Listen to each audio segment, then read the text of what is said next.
Welcome to Sparta, Kentucky.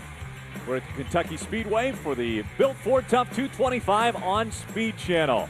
Rain has come and passed through the area, and so currently we have the track dryers on the track.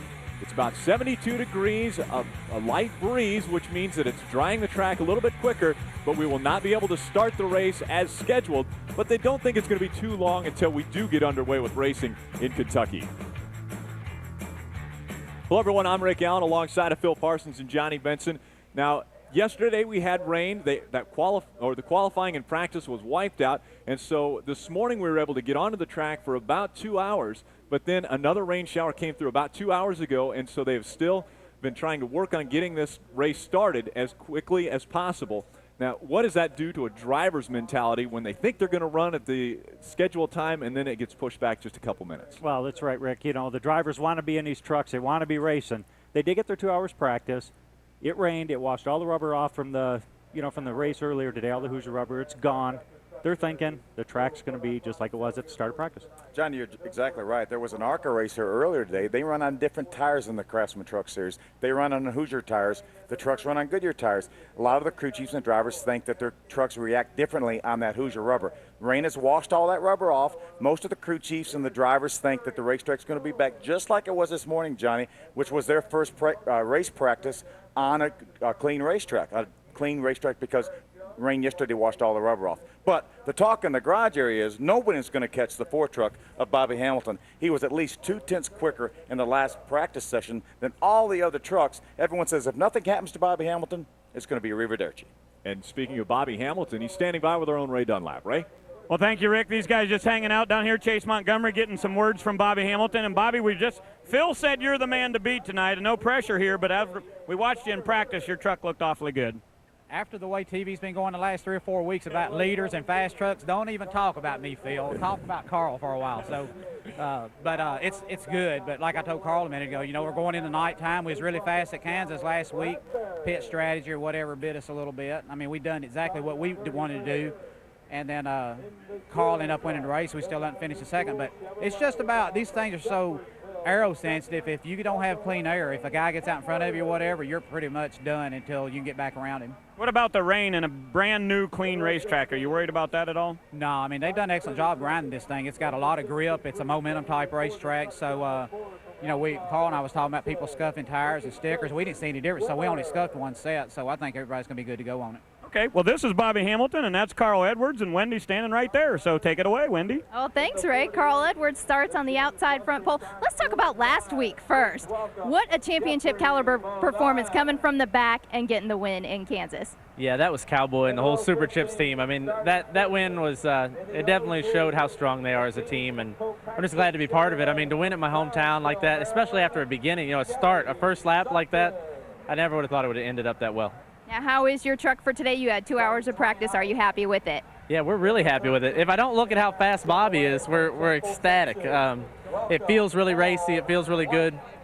It's just we're just going to have to see how everybody kind of pans out after 10 or so laps. Got to say hi and good luck to my dad. He's racing Ron Dye's dirt car up in Moberly, Missouri tonight. So good luck, Dad. They got him out of retirement. We're going to give it our best tonight. Now, you really took a turn in the points after last week. You gained, I think, 97 points on Dennis Setzer. Are you excited about the points race now? Well, no, I'm not points racing. It's not very often that you have a day like that and gain that many points on a guy like Dennis Setzer. He's such a great racer. So we'll just take that one and, you know, put it in our pocket and go on and hope that we get some more like that. But we're just focusing on running really well and finishing up front. Okay, let's see what Dennis Setzer has to say about it, Ray. Well, thanks, Wendy. You know, it's kind of a miracle. These guys tore this truck up last week, but they took it back to the shop, got the same truck fixed and back. But, Dennis, this is almost deja vu. I mean, here we are on a mile and a half. It rained, not much practice, and you and Carl start on the front row. Now, I hope it's not going to be like last week, right? We hope so also. You know, these guys did a great job on the Silverado. Took it back, completely put a new body on it. Dick Schultz, Danny Gill, Randy Goss, and all these guys back at the shop done a great job on this thing this week. Now, we had a lot less spoiler last week. They took 40 square inches away. Do you think that was anything to do with why we had so many trucks crashing? I don't know. You know, it's hard to say. We thought these things were pretty comfortable. You get up beside somebody, these things take a lot of air back off these big cabs, off that spoiler back behind there. So maybe we need to look about getting these bigger spoilers back on these things, these mile-and-a-half tracks. Okay, this guy will start at the very top of the list here. He is on the pole tonight. for our 225-mile race. Guys? The Built Ford Tough 225 just going to start a little bit later than had scheduled. The track is drying very well, so we hope to be running soon.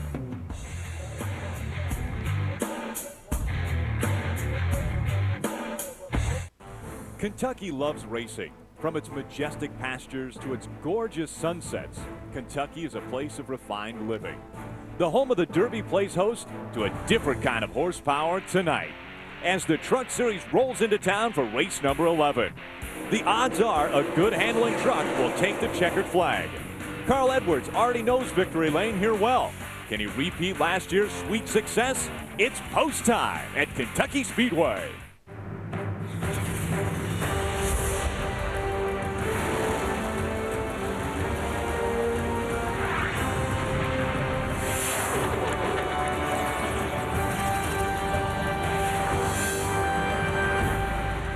Speed Channel's coverage of the NASCAR Craftsman Truck Series pre-race show is presented by Craftsman.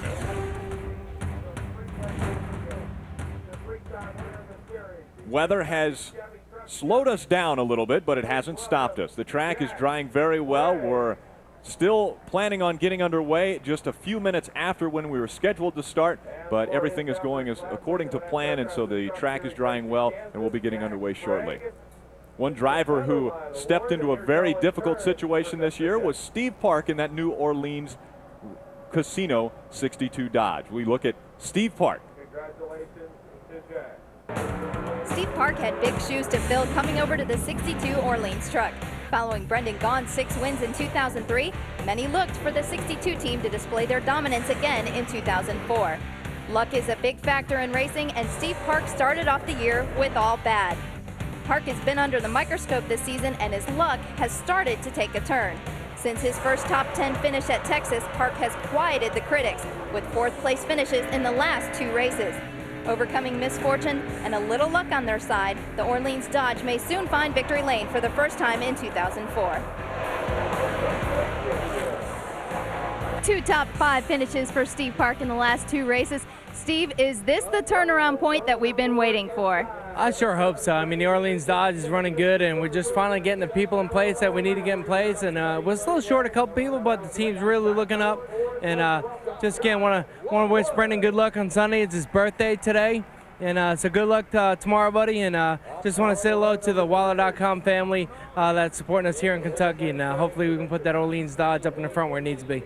Now, this is the same truck you raced with at Kansas last week, finished 4th. Is it as good? You only got 2 hours of practice this morning. It's pretty good, you know. I mean, my hat's off to the Orleans Dodge guys. I mean, they turned this truck around from Vegas to get it back here again, and there's a lot of guys watching on TV back at the shop that are making this possible for us to race the same truck that we finished fourth with last week. So we're happy about it, and we're just going to take the Orleans Dodge as fast as we can to the front before the skies open up. All right, that's Steve Park. He moved up 2 points in the points positions this week to 12. Let's go to Rick Allen.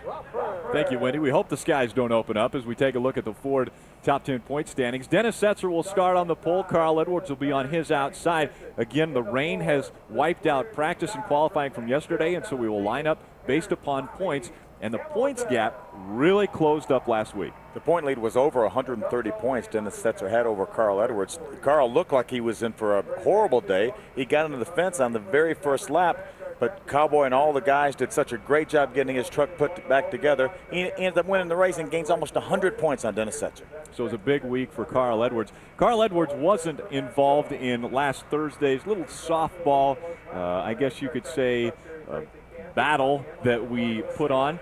Speed Channel took on the drivers of the NASCAR Craftsman Truck Series on Thursday. Rick Crawford was their coach, and let's take a look at some of the highlights that took place on Thursday. And this was a fun event.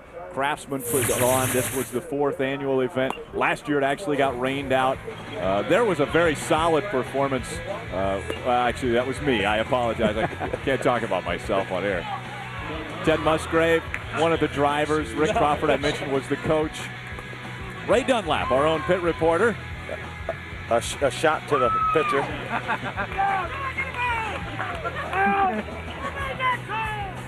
Controversy involved in all sorts of different events. And there's our man, Rick Allen, with a shot to left center field. Look how he gets around the bases. And a home run inside the park. I really wish they had that technology back when I was in college. But a lot of fun. Again, Craftsman does a lot of things for the drivers as well as the communities that we visit. It ended in a tie. And so the trophy that normally would go to either Speed Channel or the drivers will go back to Craftsman, and they'll hold on to it for one more year.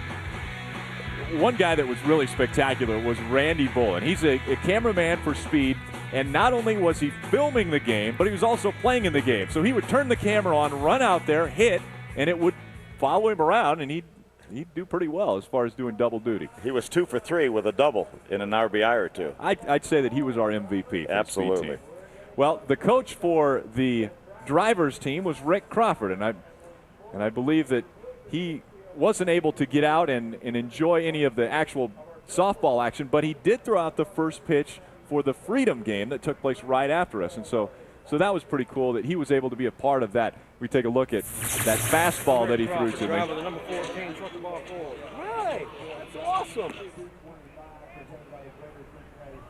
That was the first pitch. I had a little problem holding on to it. It came at me so quick. Hurt your hand a little bit there, It did. It was sore. Ray has caught up finally with Rick Crawford. Ray? I have, and we're not talking about baseball now. We're talking about racing, but that was a pretty cool time over there, right? That was a great time. You know, the coach of that team was Pete Rose Jr., and it's always a pleasure to meet someone like that, you know, that had a legendary father, and he's making his own mark in his sport. But you know that pitch that I pitched that night? Yeah. 92 miles. That guy said it was almost 92 miles. Well, 40's almost 92 miles an hour. Almost near. But you know what? It was kind of like me almost getting into second base. But they had a scout up in the stands that had the gun and the stopwatch and all that. And you know what he was talking about? He said, you know, I could read that pitch when it was coming into home. And I said, tell me what it was. He said, well, it started out as a fastball. Yeah. Then it was a change-up because it changed real slow, but it was a strike. That's all I got to say was a strike. So anyway, I hope we put on a great show tonight for the fans, and they turned out. You know, we had a little weather here this afternoon, and hopefully the Circle Bar Motel and RV Park Ford will stay up front. Well, it's important tonight. This is a Ford-sponsored race, so we'll see if Rick Crawford's able to capitalize on that. Ford won the race a year ago with Carl Edwards. We'll see if they can do it again. They've done it twice at Kentucky Speedway. The Built Ford Tough 225 coming up on Speed Channel.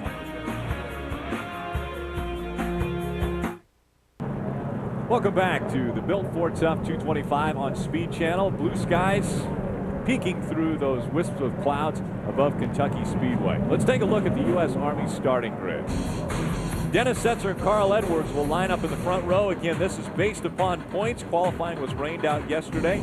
Third consecutive top five at Kentucky, or three consecutive top fives at Kentucky for Dennis Setzer. Bobby Hamilton had the fastest truck in practice. He's making his 60th career start tonight. There's Matt Crafton, tied his career best last week with a 5th place finish in the GM Goodrich Chevrolet. John Wood will start on the inside of row 4. He is the Kentucky track record holder for trucks since we didn't qualify this year. And Ted Musgrave, starting right there in row 5, had a tough break last week, but felt his truck's pretty good for tonight. There's Mike Skinner inside row number 6. Very, very fast and abbreviated practice we had this morning in the Toyota. And our next row there, David Ruderman, having a tough break last week. There again, fast in practice today too. David Starr starts on the inside of row number 8 in the Spears Manufacturing Chevrolet. Had to miss this race last year because of a testing injury at Milwaukee. And Bill Lester, engine change, has to go to the back. Look forward to see him coming up through. Runs good on a 1.5 miles. There's David Reagan on the inside of row number 12. A great run today earlier on speed in the ARCA race with a 2nd place finish. Wendell was talking with Deborah Renshaw. She will make her first ever Truck Series start at Kentucky.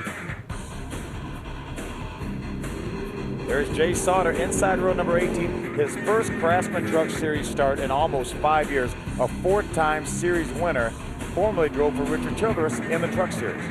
36 trucks were here. All 36 will start the race tonight.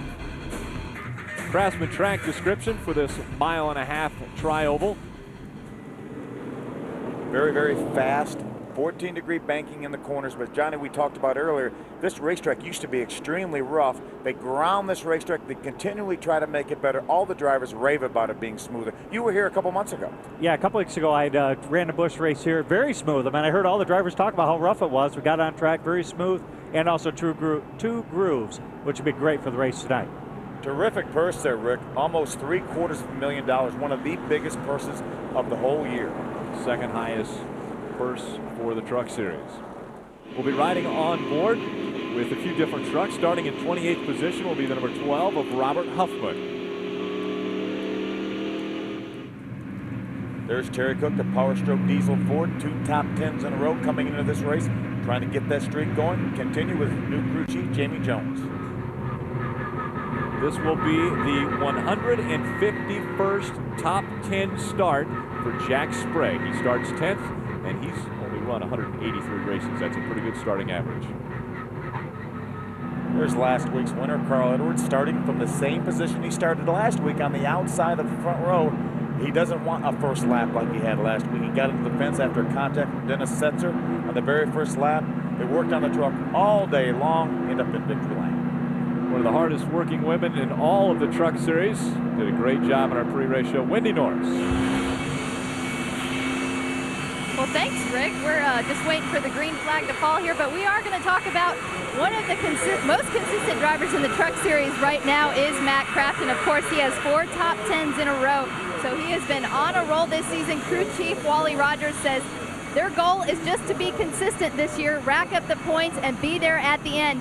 Ironically enough, they have waited this long in the season to start building new trucks. They wanted to see how their first trucks in their stable reacted with the tracks they've been to. So now they are starting to build new trucks at Kevin Harvick Incorporated. So you will expect to see Matt Craftsman in new equipment, new trucks in the upcoming races. And Matt Craftsman looks to move up in the points after this week.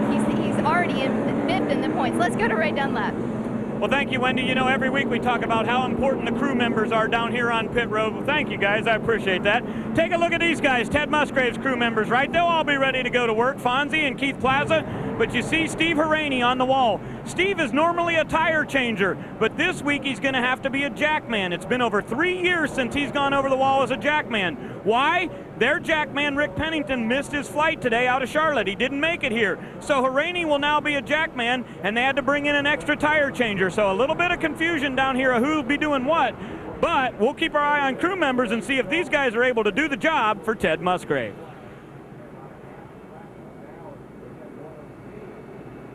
Ted Musgrave very strong a week ago and then had the problems late, the accident. He had mentioned it, got loose, the air taken off the spoiler, and really tried to overcorrect and got into the wall. Yeah, Ted Musgrave talked to him earlier. He said that, gosh, I hadn't done that in years, where I just lost control of the truck. He really apologized to the guys and said that was his fault, and unfortunately, he said probably won't happen again.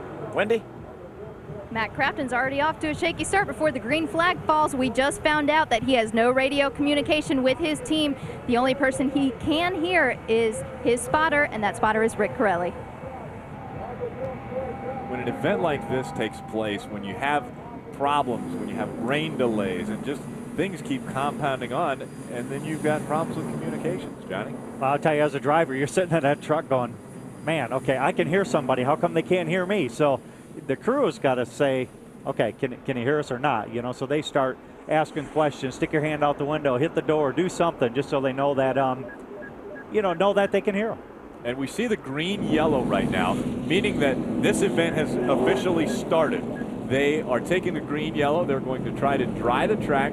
We want to make sure that this event is completed, and so NASCAR is officially starting the race. So we are underway, but there obviously can't be any passing because we're also under caution. That's right. And remember, last week, Dennis Setzer started from the pole. Same situation because of a rainout.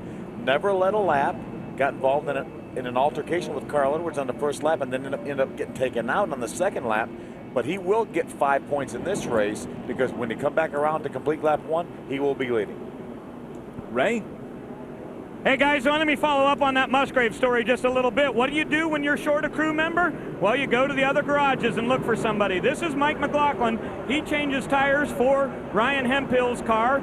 They won the race earlier today in the ARCA Remax Series. So Mike came over and said, I'll help you guys out. They were short a tire changer. So Mike McLaughlin will go over the wall for these guys to help them out. One thing that with this starting the race under yellow, more or less, it's got to hurt a guy like Bobby Hamilton, because Bobby Hamilton was so strong in practice, and it looked like once the race started that Bobby Hamilton might have just the green flag to get by everyone and jump out and lead laps and get the points that he was looking for. But this is going to shorten the number of laps that he's going to be able to race with these guys. Rick, you see where Bobby Hamilton is right there. He's right behind Dennis Setzer. As long as he can see the leader like he can, it's not going to be a problem. If he was starting back in 25th for whatever reason, had we had qualifying and he had a bad qualifying run, then it may be a concern. But even if they run 10 or 15 laps under caution, and I'm not sure how many they're going to have to, Bobby Hamilton isn't worried about it because they had such a good truck. He can see the leader. He's got plenty of time. Yeah, and there's going to be a lot of racing. There's no doubt they're going to get this thing going. They have a lot of racing to do. Bobby, like you said, he's going to be right there, right behind the leader. He doesn't have to go too far to get in the leader. Rick, one thing we have to think about is that this race is 225 miles long. Well, these trucks probably, we saw for briefly, our pit window was about 55 to 65 laps. Well, the better trucks may get 65, maybe 67 laps on a fuel load. Well, this race is going to be 150 laps, but we're going to run a lot of laps under caution right here to drive the track. So could some of these teams try to stretch this thing where they can run maybe 112 and a half miles on each fuel load, because everyone knows that you get better fuel mileage under caution than you do when you're racing under green. So I think a lot of teams are going to be down there with calculators when they determine how many caution laps they're going to run and say, hey, can we stretch this thing? But I doubt it. 225 miles is just a little bit on the outside of how long they can make this race a one-stop race. If you're just joining us, I want to catch you back up. Yesterday, qualifying and practice was rained out. We thought the rain would have moved through, but the ARCA race was run earlier today, and it was rain shortened because rain came down. Well, they dried the track. Everything looked good. About 3.5 hours ago, another rain shower hit the track and soaked it fairly well. And so the track has been drying for a little over 3.5 hours now, and we're about to get underway. And actually, we are underway with the Built Ford Tough 225, which is live on Speed from Kentucky Speedway. I'm Rick Allen alongside of Phil Parsons and Johnny Benson. We've been telling you a little bit of the stories coming into this race as far as who we think is going to be very strong. Bobby Hamilton proved that his truck is extremely good in the 2-hour practice that we had earlier today. Who are the other contenders that might be able to run with Bobby Hamilton once we go to full speed? Well, I think, you know, the championship contenders are always very good. No matter what happens in happy hour practice, they'll make their adjustments. They'll be fine as the race gets going. And, you know, there's a couple guys outside the top 10 that might be able to do some good. But, you know, it's so hard on these races to be able to pick 2 or 3 guys that are going to go out and win. You've got Chad Chapman, who everyone said in the garage area that was pretty good, Bobby Hamilton's teammate. Obviously, they share information, so they know what kind of setup Bobby Hamilton has in his Square D Dodge. That has been able to help Kip McCord, Chad Chapman with that Dickies Dodge. Ted Musgrave is another one of the guys that everyone talks about being extremely good in practice. And Dennis Setzer was very good, especially in the second practice. And one guy we can't count out is last year's winner at this track, Carl Edwards. And standing by with his crew chief right now is Wendy Morris. Kevin Cowboy Starlin sits atop the pit box just waiting for it to really go green flag racing. What does this rain delay do to your strategy? Right now, I don't think it's going to do anything. We're just going to play it out like it's going to go 150 laps, race the whole race. The radar looks okay. I think we're going to get it all in, so we're not going to change anything unless something happens. We start seeing this, clouds getting real heavy here. Spotter can see pretty good over there. So he's going to kind of keep an eye on what's coming behind him. I was really impressed last week the way you guys rebounded from that accident on the lap 2 and won the race. Do you have another truck to win tonight? I think so. This is one of our favorite trucks. We've raced it about 4 or 5 times so far this year. It hasn't finished any worse than the 7th. And Carl said it was real racy, and that's exactly what he said at Kansas. All right, Kevin Cowboy Starlin, let's go to Ray Dunlap. Well, thank you, Wendy. Standing by with their teammate, this is John Monson, the crew chief for John Wood. What's John saying about the racetrack out there? John says it looks decent, but it's hard to tell in some spots where they've ground the racetrack. It's a different texture, so it's a different color. It almost looks wet, and you really can't tell if it's wet or not. Okay, well, how about that? The drivers repeating back to the crew chiefs, and of course they relay that information on to NASCAR. John Wood finishing second at this race a year ago behind his teammate Carl Edwards. So they were hoping for good things for this team.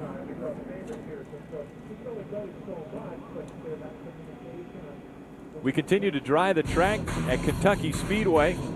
The Super Chips Ford team looking to make it 3 wins on the season. He's got 35 trucks to beat tonight.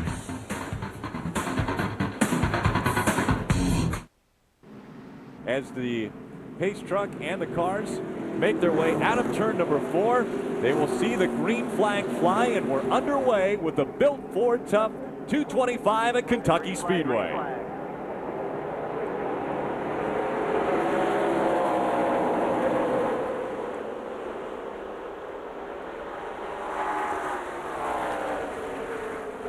A very cautious group making their way through 1 and 2. Carl Edwards has jumped out in front of the pack. He will lead the pack down the backstretch.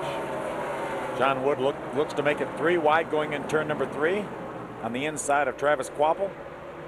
You see Dennis Setzer really taking his time after probably what happened last week. He says, look, I'm just going to get a good clean start, get some heat in the tires, get going. Everything's going to be fine for him. It's a lot better right now than what he had. We have teammates side by side. There's Bobby Hamilton, number 4, Square D Dodge. Gets by Chad Chaffin on the inside. Chaffin trying to hold off the 46 of Dennis Setzer as they go down the backstretch. Carl Edwards leading his 6th race of the season.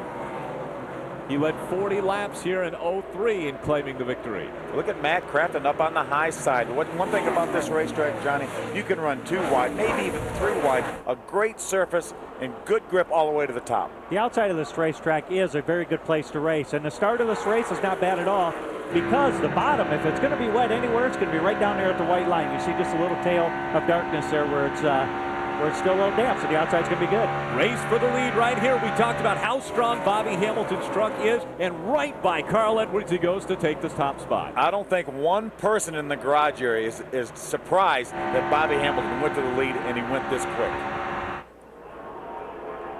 Great side-by-side battle for 3rd right there. The 14 of Rick Crawford on the outside, the 18 of Chad Chaffin on the inside. Another Bobby Hamilton racing truck. And whoa, trouble! He got sideways on the inside of Carl Edwards, and Chad Chaffin's able to keep it off the wall. The caution flag flies. A great bit of driving by Chad Chaffin, keeping all the fenders on that truck. Chad did a tremendous job to go down there and get sideways. 1, not go up and hit the wall with the track being the condition it is, and 2, nobody collected him like what we saw last week at Dennis Setzer. Everything was good. Everybody missed him. Chad Chaffin's sitting in a pretty good spot right now. Let's take a look, Johnny, what happened. It's so reminiscent of last week. You see him on the inside. When you get on the inside, you've got another truck. As Rick Crawford was pulling by on the outside, it just pulls the back of that truck right around. It does, you know. I mean, as you can see Rick Crawford come right down on that door, and instantly Chad's truck starts to come around on him, and it's just a tough break, but a good opportunity. Guy's going to maybe come down pit road, work on him, but no damage. Good move by our point leader, Dennis Setzer, to get by on the inside along with Matt Crafton. Close call. Looked like John Wood barely avoided Chad Chaffin on the inside. Reminiscent of 1 week ago. Not too many green flag laps and caution flies early on. Well, good heads-up move by Chad Chaffin. He was doing all he could do to get that thing straight, and John Wood was coming on the inside, and Chad was actually aimed for John Wood and cut the thing back to the right at the very last instant, avoided contact with John Wood. Yeah, Chad, all he was doing was making sure he didn't hit the wall, and then making sure he didn't come down back in front of traffic, so everybody did a good job getting through there. John Wood being shown in 8th position after the start of this race. Dropped back 1 spot. He started 7th on the grid. Chad Chaffin has really been on a roll since his win at Dover. He had 5 top 10s since that obvious win, which was a top 5 at Dover. Included a great second place run at Milwaukee. Really strong late in the race. One of the last drivers to put tires on. Nipped Dennis Setzer right at the line for second position. That team is really showing some promise. Ray? Hey, Rick, they were getting ready down here. The Dickies Dodge crew is all up on the wall. Chad Chaffin will pit the next time. Kip McCord, his crew chief, was watching the television broadcast, saw how much he spun, said we can't take any chances on those tires. Let's bring it down. Why didn't he pit that time? Chad missed the entrance to pit road. He said he just couldn't see it. So next time around, he will head to pit road, and they'll put 4 fresh tires on it. Missing the entrance to pit road. We've seen that at other tracks. Kentucky is not one that you would think would be a difficult one to get down pit road. Well, I'm not sure what he means by missing it. Obviously, he knows where pit road is, but sometimes the flag bend is very hard to see. He might have not known it was open that time. It's probably going to be okay. Not a lot of people are going to come down pit road this time anyways. So he'll come in. It's a good call on those guys. Get the flat spots off there. They can get them off the truck. They can look at them. If they're okay and they need them later on, they can use them. But awful, bad choice to stay out. Good choice, come down and get them off. Yeah, Rick, as Johnny mentioned, there were only 4 trucks that made a pit stop that first time by. Most of the leaders are electing to stay on the racetrack, so Chad will come down on pit road right now and get 4 fresh Goodyear tires and get the flat spots off. Makes his way down pit road now, and we go down to Ray. Well, thanks, Rick. They're not totally sure they're going to put tires on it. What they want to do first is look these over and see if there are any flat spots on them. I would expect they are, and they'll put those on. Now, Chad said, let's go down around on the track bar and put a little wedge into it. He wants to tighten this thing up. Said we can always free it up later, but he said he didn't know whether he could save it just like that one more time. He said that one was pretty close to getting away from him. So it didn't take very much gas there. You see, they will put the wedge wrench in. They go down 1-2 rounds on the left side. And they will go ahead and change the tires. Kip McCord said, looks like we need to do it. So they'll put fresh tires on here. This will be lap 17 when he gets his tires and fuel. Make a note of that as we keep track of fuel mileage tonight in this race. A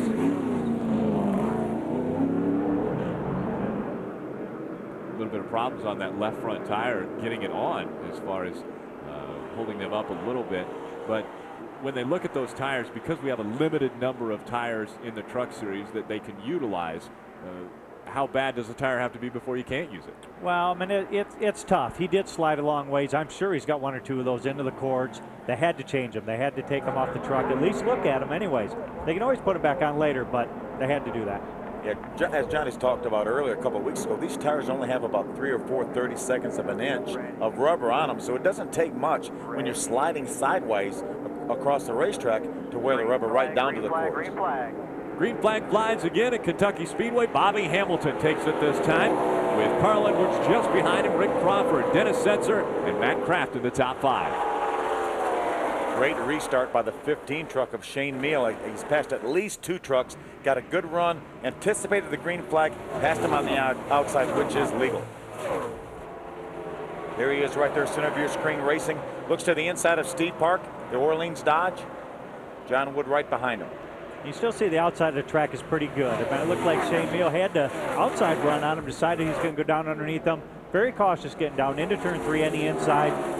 Pretty smart thing to do right now. 3 wide as they went across the start-finish line. John Wood in the middle, obviously checking up, noticing that you can't go 3 wide through 1 and 2 right now. Mike Skinner takes advantage of that and moves out in front of the 50 and the 24. Bang teammates made a John Wood sandwich there. You had Travis Quapple, that's the black truck. He's typically in a yellow truck, but right now he's running the black truck for Bang Racing. There's Ted Musgrave right behind Travis Quapple on the outside. Travis Quapple in the nuts.com 24 this week. And they're side by side. Again, a great battle for 10th position. That NTN Bearings, number 17 of David Rudeman in 13th position.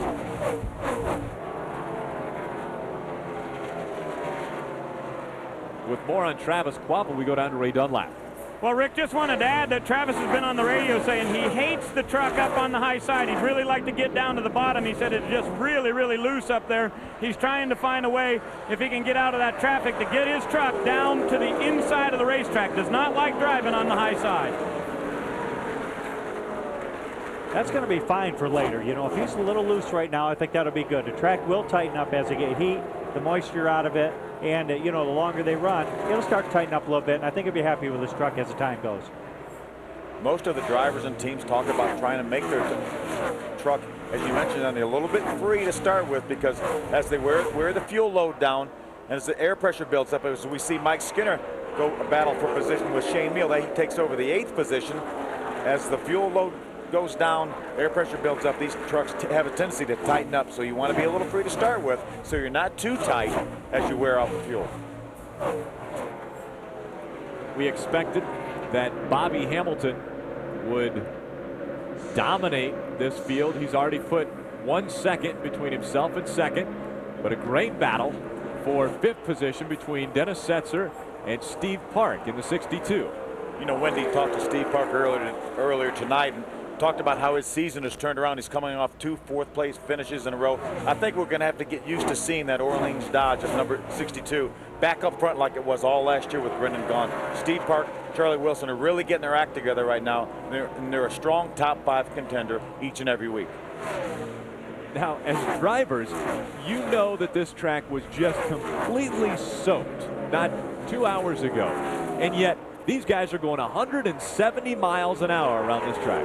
Yeah, I mean, there's a thing a race car's driver's going to do. When the green flag throws, it is time to go. And they're going to race. They're going to be a little bit cautious, but as we see, the speeds are really good. They're fast. Maybe not quite as fast as what we saw this morning, but that's only because the track is green and still a little damp. Steve Park taking away the position from the 46 of Dennis Setzer, and so Steve Park moves into 5th. Jack Sprague takes a look now at Dennis Setzer. Jack really didn't know what to expect from his truck. He said he just was not very fast in practice. He said it drove pretty good. I'm just not very fast, but he's got a pretty good truck, looks like. He's running 7th right now. I think the key word there, he said it did drive good. And that's one thing. Sometimes you don't need the speed. It's got to drive good. It's got to be predictable. He can use a little bit of draft here to get some of that speed back. Setzer started up front because of the points leader. He's dropped back to 6th position. Wendy, what's happening? Not much with Dennis Setzer other than the fact that his truck is loose. That's his only complaint. So they're already talking about the changes they will make to that truck, talking about a spring rubber, adding that in on the next pit stop.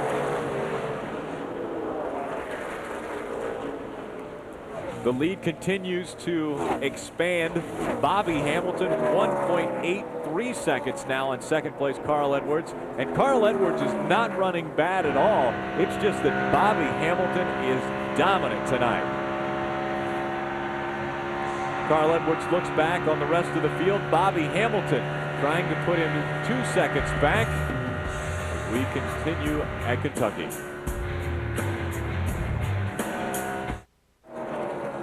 Bobby Hamilton continues to dominate the field. Wendy? Well, we reported when the green and yellow flag fell at the top of the race that Matt Craftsman had no radio communication with his team, and that is still the case. Lucky for him, he can talk to his spotter, Rick Corelli. Rick Corelli got him through that wreck with Chad Chaffin, the first caution we had come out. So of all the people that can hear Matt Craftsman, Rick Corelli's probably the best one. He's communicating to crew chief Wally Rogers everything that Matt Craftsman feels with the truck. Also, the 62 of Steve Park, we've seen him moved up to the 3rd spot. I asked, what has he been saying on the radio? The team said he doesn't talk during green flag, so we will not hear anything about the truck until the caution flag flies. It must be pretty good right now, Rick. He's right on the rear deck lid of the 6th truck of Matt Craftsman. Great run, started way back. 12th position. Back in the 12th position, so he's got a terrific run going. There you go, you see him, lap 6, 12th. Obviously, we started under caution, all the way up to 3rd position on lap 33. And he's looking pretty good here, too. You know, Matt Craftsman, at least, you know, they said they could communicate with the spotter, and the spotter can relay any information back down to the pit box. So they're not in real bad shape there, but sometimes it's nice just to hear the guy's voice. Johnny, we had a situation last year with John Wood and John Monson where the only person John Wood could hear was the spotter, but the spotter couldn't even communicate with John Monson, so John Monson would call him on the cell phone and give him information to give to John Wood. And they did that the entire race, and I think they won that race, if I'm not mistaken. They sure did. As we mentioned, Steve Parks moving forward. The problem is one of the drivers out there on the track is moving backwards. That's Carl Edwards. He started outside pole and has dropped back to 6th position. More on the Super Chips, Wendy Norris. Carl Edwards is just complaining that his truck is super loose. He cannot drive it. He told his crew chief, Kevin Cowboy Starlin, we need to do something to this truck when the caution comes out. So they're talking about dropping the track bar on that truck to see if those adjustments will help that loose condition. Johnny, you mentioned that the track's going to tighten back up again. So do they want to adjust on it if they're going to have long green flag runs? Well, it's going to be up to Carl. Carl's going to say, okay, no, it is just way too loose. We need to tighten it up a little bit. Or he's going to run it for a little longer here. But they've run enough green laps that he's going to say, okay, we're going to have to tighten up just a touch. You don't want to get it too tight, as Johnny mentioned. So he's going to have another 20 or 30 laps of green flag racing probably, but unless we have a caution flag that allows them to pit earlier. So he'll have a great idea what his truck's going to do on a long haul. Wendy Norris at the top of the show mentioned one driver who's had a lot of bad luck to start off this season was Steve Park. But the good luck seems to be in Steve Park's corner now as he's moved up to 2nd position. Terrific run going. Here's, you see Steve Park. There's a pass on Dennis Setzer, our pole sitter, right there early in the race. Yeah, here he is passing Rick Crawford. And one thing you notice, Steve Park, he's been on the bottom every time. A lot of guys have struggled being on the bottom. Now he's going by Brad Crafton for 2nd. There again, on the bottom, Steve's truck looks very well. Watching the scoring monitor, the nice thing is right now, Steve Park was, the last lap was exactly the same as Bobby Hamilton, and this lap, he's about 1/10 of a second quicker than Bobby Hamilton. So Steve Park's truck is on the move. And Phil, that's the first time we've seen that all day. We saw 2 hours of practice earlier. No one was faster than Bobby Hamilton. And now we finally see someone who is clicking off laps a little bit quicker than Bobby Hamilton. Well, Bobby may not have run a lot of laps. This is the first time that he's probably run a lot of laps, in a green flag deal. He's probably still pretty good. I don't think he's complaining. He's still out front, and he'll probably continue to be good throughout the day. Bobby Hamilton has built as big as a 4-second lead over 2nd place Steve Park. And here's 7th, 8th, and 9th. That's Roush teammates John Wood in the 50. Carl Edwards we're riding on board now, looking at Mike Skinner, trying to take away the 8th spot from Carl. John was able to get by his teammate Carl Edwards for the 7th position. Mike Skinner trying to do the same thing. Carl Edwards is really, really struggling right now, but as many repairs as Cowboy and his guys made last week with damage to the truck, and to get it as good as it was at the end of the race, don't count him out yet. Now, he's going to be a contender at the end of this race. They'll make some adjustments to it. Some of these guys just happen to hit a little bit closer right now. Long ways to go. Side-by-side racing, that's for 8th position. Carl Edwards currently holding it. Mike Skinner wanting to take it away. Mike Skinner, our inaugural champion in the Craftsman Truck Series. Carl Edwards looking to try to claim his first ever series championship here in the trucks. And look on the inside, the 75 of David Starr making the pass on both of them. Drives right by the 99, now trying to get the 42 of Mike Skinner. David started back in the 15th position, all the way well into the top 10. Great battle between David Starr and the 42 of Mike Skinner. Wendy? Well, I talked to Rick Wren, the crew chief on Mike Skinner's truck before the race, and after that practice session, they decided to free up the truck. Well, now Mike Skinner is complaining that the truck is too loose all the way around, so that could be why he's losing spots to people such as David Starr. Wendy, as you mentioned, Mike Skinner's crew chief is Rick Wren. For the last couple of weeks, we saw those teams switch crew chiefs. Rick Wren was over with Travis Quapple, who was right behind Mike Skinner, and Eric Phillips was with Mike Skinner. They swapped back to how they were to start the season. Rick Wren back with Mike Skinner, and Eric Phillips back with Travis Quapple. Right now, they're currently both being shown in the top 10. That's pretty tough to sometimes go through that, but sometimes you have to make a crew change just to see, okay, how can we get better? They tried it, may have picked up a couple of pointers, says, hey, you know what, let's switch back. We might be able to learn from this. Both trucks, like you say, up there in the top 10, both running pretty good. Travis Quapple just takes away the 9th spot from Mike Skinner, right? Well, Rick, I'm really not sure what they're going to do on their first pit stop because Travis said his truck is way loose when he goes into turn 3. but it's not like that in turn 1. So the ends of this racetrack are somewhat different. He's very loose going into 3, so they'll try to adjust on that. Now, we saw a real good battle there as Skinner was with David Starr in the number 75. What Starr did earlier today to try to make his truck better was went up on the rear spring to try to get the spoiler up in the air a little bit. They worked on that thing throughout, and David said he felt like they made a lot of improvements to the Spears Manufacturing Chevy. One thing, when I ran this Busch race here a couple weeks ago, that same thing happened. The truck was very good, or my car at that time was very good getting into turn 1, really loose getting into turn 3. We couldn't fix it the whole time during practice or during the race. So I think it's just a little bit of the racetrack over there. Might be ground just a little smooth. Truck just slides across it, but the rest of the racetrack, there's no problem with that. Would you rather drive on a smooth track than the bumps that some drivers complain about? Yeah, I mean, you want it smooth, but I think it was almost like glass or like paint on a track or something. It's just, I don't know what it is. I didn't walk around the track. I probably should have walked over there to see what it was.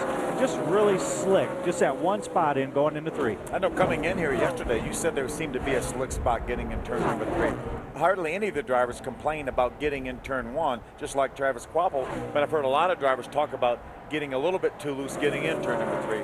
I'm familiar with that too, because last time I actually drove a race car was a Busch car here in 2001, 3 years ago, and I got so loose getting in turn number 3 that I lost control, got into the outside wall, and that ended my days. So it's obviously slick going in 3. It is very slick. I mean, we see a battle here for 5th. Great racing out there all around. I mean, fans are seeing a great race. Great battle for 5th position. Shane Meal, we talked about his successes as of late for the Billy Baloo number 15. And Rick Crawford in the 14 just behind him, claiming his first victory of 2004 in Martinsville earlier. Rick had a terrific run at Kansas City last week with a 3rd place effort. Shane Meal looked like he might be well on his way to his first Craftsman Truck Series win last week. Ended up getting in the fence. He said, hey, the driver just screwed up. The thing was loose. Got away from me. Great battle for 12th, 13th, and 14th. Terry Cook out in front of the pack. Andy Houston at number 2. And looking on is the 99 of Carl Edwards. Carl's fallen all the way back to the 14th position, so he's obviously fighting that loose condition. He would love to see a caution flag right now to get in, make some adjustments, tighten that thing up. And there's Dennis Setzer. There's number 1, number 2 in the point standings, running side by side for the 14th position.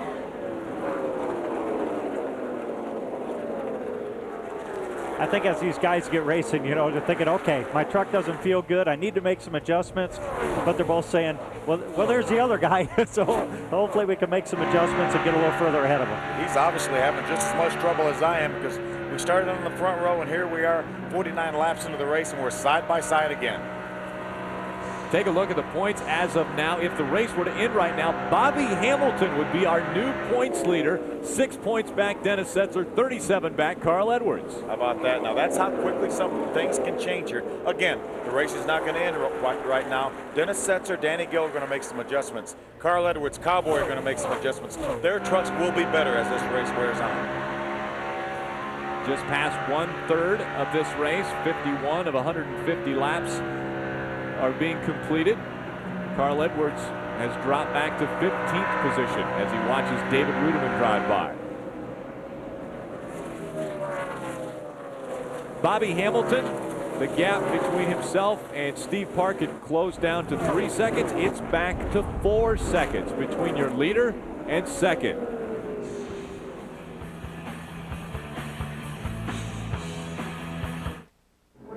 Pit stops are underway. Ray Dunlap. Bobby Hamilton very happy with his Square D Dodge. He said, if we get a chance, though, I would like to pull a tape off of the grill just a little bit, and if you have time, give me a clean windshield. Pull off there. So these guys get ready to go. The crew chief, Danny Rollins, does the front tires. Dale Newcomb on the rears. Stephen Douglas is their jack man. Here these guys go to work. It will be a 4-tire stop this time. Danny gets that thing going over on the front. Other trucks come down pit road. One tire does get away just a little bit, but it'll be inside their pit box when they get ready to go. These guys continue with their pit stop. Left sides are done. Hamilton gets that tape off the front. They get the gas in it, and he will be the first off pit road. Jack Sprague will make a big adjustment, and they also will move out. Sprague will be the second truck off pit road.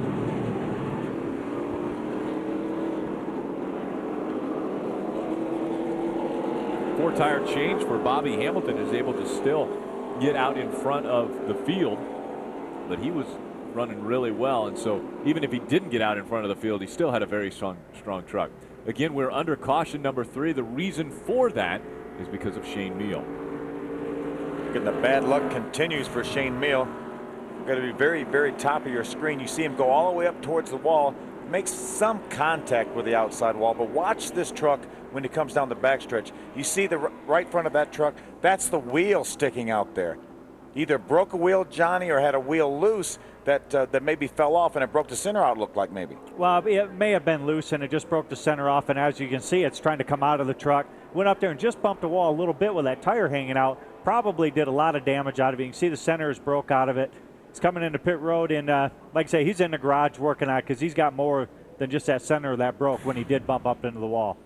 There's a shot of the truck in the garage. Remember Sears Point, the Infineon Raceway, just a couple weeks ago, Robbie Gordon lost a wheel before they'd ever made a pit stop, so his wheel was left loose on his car, on his Nextel Cup car. So we'll have to see whether maybe that was the case with Shane's truck, or maybe he just broke the wheel. There's a lot of things that can happen. You know, the wheel could probably just left loose. That's very uncommon to have that happen, or just some little problem with the cracking thing. But as you can see the damage on the wall here, he did hit pretty hard.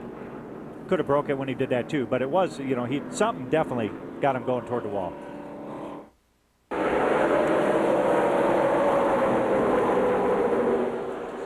And Carl Edwards had to go to the end of the longest line because he had a pit crew member that came over the wall. His problems continue for Carl Edwards. That moved him all the way back to the 22nd position. He would have had to go to the tail end of the longest line. There are 22 trucks on the lead lap. Carl now is trying to make his way back up towards the front. You see Chad Chapman. There's a 3-wide battle right there going by some lap trucks. There's the 38 of Brennan Witt on the inside. Brennan's being shown on the lead lap. The 08 of Ken Weaver is being shown 2 laps down right now. Carl doesn't want to stay back there very long. You see him 3 wide right there in that start. He says, all right, it's still early, but I still want to be up there. Let's go. 22 trucks on the lead lap. Your top 5, Bobby Hamilton, Jack Sprague, John Wood, Travis Quapple, and Matt Crafton. That predominantly coming off of pit road. Yeah, Travis Quapple looked like he might have got loose a little bit over there in 3 and 4. A lot of trucks were able to pass by. He's in a 12th position. Let's see if we can take a look at what happened to Travis Quapple. You see him going down. He's on the outside of his teammate Mike Skinner. Gets a little bit loose, wiggles, has to drive up the racetrack, trying to catch it. Yeah, as he slid up the track, you know, you want to get slowed down to make sure you don't get into the wall. Probably got a little bit of debris on there. Take a lap or 2 to get that stuff off and you'll be fine. Normally, it's the truck on the inside that loses air on the back of the spoiler, and that time Travis Quapple on the outside of his teammate. Well, remember, these trucks now are full of fuel. They have fresh tires on. The air pressures are down, so this is the loosest the trucks are going to be probably. They will get tighter as they go, so they have to tiptoe a little bit until they get the air pressures built back up. Familiar sight, a new second place. That's John Wood in the number 50 out in front of Jack Sprague, who now has moved back to 3rd. John Wood finished 2nd in this race to his teammate Carl Edwards a year ago.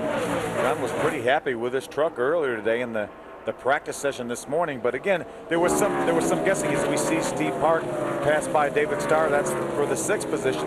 Steve restarted this race in 9th. He came in the pits in 2nd, but John Wood was pretty happy with his truck in the earlier practice session. But there's a little bit of guesswork going on, Johnny, because again, even though they think this racetrack was going to go back like it was at 10 o'clock this morning when they practiced, really nobody knows. No, nobody knows. I mean, you see Steve Park there had come in 2nd, come back out 9th, a little bit, had maybe a little bit of problem on a pit stop there, but his truck is really good. He's coming up through. And you're right, you're making guesses on what you think that this race is going to be with the rain and also being nighttime. You know, they ran in the morning. Sometimes you just, you know, you want it to be a little loose at the start of the race. Some guys maybe just a little too loose. They'll make adjustments and, you know, just work with it as the day goes.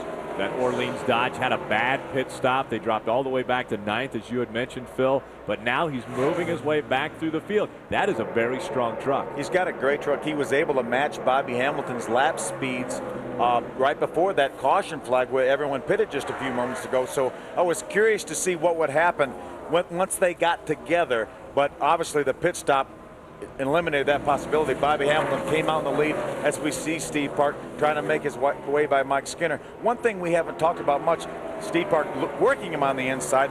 These drivers are about 3/4 of a second faster, Johnny, than they were last year. Goodyear brought a little bit softer tire. As you talked about earlier, they ground the racetrack and made it a lot smoother since the trucks were here last year. So they're running a lot faster than they were last year. Yeah, you know that the crews, obviously, they get better and better with the trucks. You always get a little bit more horsepower. The tire, as you said, comes back a little bit more grippy. The track being smooth always adds for some speed. So there's a lot of things going, but a lot of those advantages happens for everybody. But it's just who being able to, make those adjustments better. As we see David Starr go by Mike Skinner now for the 6th spot, and he was pretty good in practice too. Talked to him for a little bit. Felt good about his truck also. Spears Manufacturing moving up into the number 6 position. Ray? Hey, Rick, here in the next few minutes, I'm going to tell you about all kinds of changes that these guys made on a lot of different trucks, but on David Starr's, not a change. 4 tires and fuel, absolutely nothing else. So those guys have been very happy. Not an air pressure adjustment or track bar or anything. So those guys were really happy with the Spears Chevrolet. Now, Terry Cook in the number 10, they had a lot of work to do for him. He was not very happy about the way his truck was. They put a rubber in the right front and went down on the track bar to try to improve his position. And you see there, Cook is now going to make a move to the inside on Crawford. Crawford got 4 tires on that pit stop. They put stickers on for him, and he said he wanted to have just a little bit of air into the right front. So they did that. Other than that, no changes on the circle bar Ford. Now for the number 1 of Ted Musgrave, you want to talk about some big changes? These guys really went at it on the Mopar Dodge. They put a rubber in the left rear, and it took a couple clicks out of the right front shock. Also air pressure adjustments on the left side. So Ted making some radical changes to try to move his way up.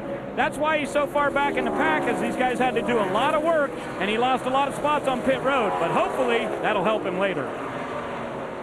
A lot of guys making changes. The 99 of Carl Edwards needed to make changes. He was going the wrong direction, backing up through the field, but he's now going the right direction because he started in 23rd after he had too many men come over the wall on his pit stop. He's up to 15th position. There's Ted Musgrave trying to see if he can figure out a way by Carl Edwards. Look him go to the outside. Ted was one of the trucks that really worked the outside in practice, Johnny. We were standing on top of haulers watching, and he worked the outside quite a bit. There's very few trucks that did that. You know, Ted is one of the guys that I think he remembered that the outside groove was pretty good. He needed to go up there during practice. You kind of get a feel for it. You know, you run the bottom, you make your adjustments, and you say, okay, maybe I'm just a little tight here. Let's move up to see what it does. If it makes the truck tighter, you know that you got to free it up. If it makes the truck loose up there, then you say, well, maybe I'll keep it right there. Trouble for Carl Edwards. We saw sparks under the Super Chips 99 of Carl Edwards. Something has broken on the 99. Problems continue for our points leader and second in points. Carl Edwards having problems with the Super Chips Ford. Right in the middle of the back straightaway, something we saw sparks underneath it. I don't know if the engine blew. I'm not sure exactly what happened. Carl's talking to his crew. Watch right underneath this truck. That's him in second position, right behind. See the sparks. Johnny, I gotta believe something happened with the engine. Wendy, what happened down there with Carl? Well, they're still trying to figure it out on the 99 truck. He said that it still has pressure, but the truck is vibrating bad. After all those changes on that last pit stop, the truck was still super loose, but I don't think this has any effect on what's going wrong with the 99 truck right now. Let's ride along with Carl Edwards as this took place.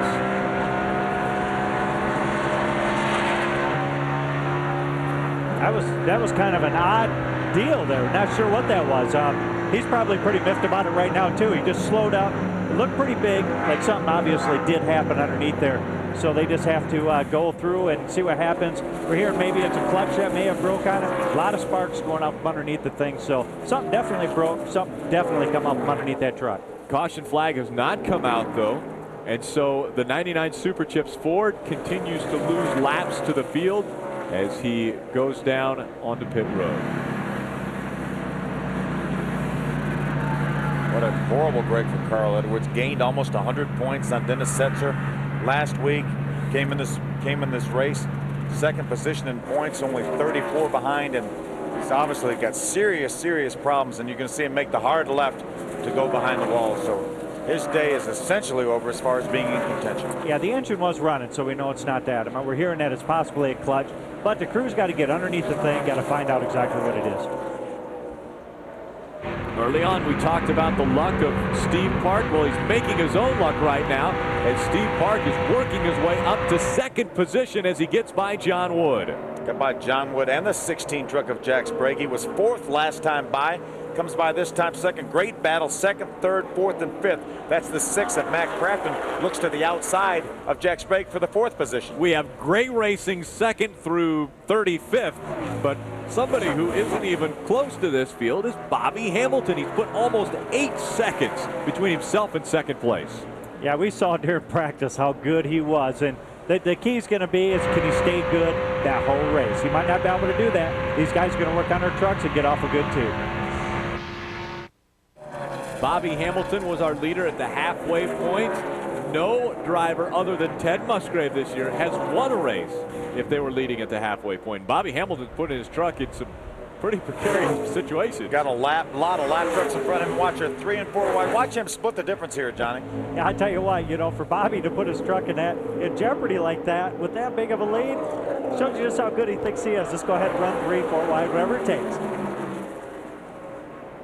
Bobby Hamilton was our leader at halfway. It is an official race, so even if a downpour would happen right now, we would still be official as far as finishing the race at Kentucky. We don't want to do that. Only one other driver leading at halfway has won a race this year, and that's Milwaukee's Ted Musgrave. That's really amazing because a lot of times, we think the driver that is dominant leads the most laps, leads a lot of laps. And, it's only happened one time where the driver leading at halfway has gone on to win the race. But a lot of that, I think, is that the guys have been able to come down pit road, make adjustments. Guys that sometimes at the beginning of these races, just because they walk away doesn't mean that they're going to be that dominant at the end of the race. A perfect example was last week with Carl Edwards. Hits the wall in the first lap.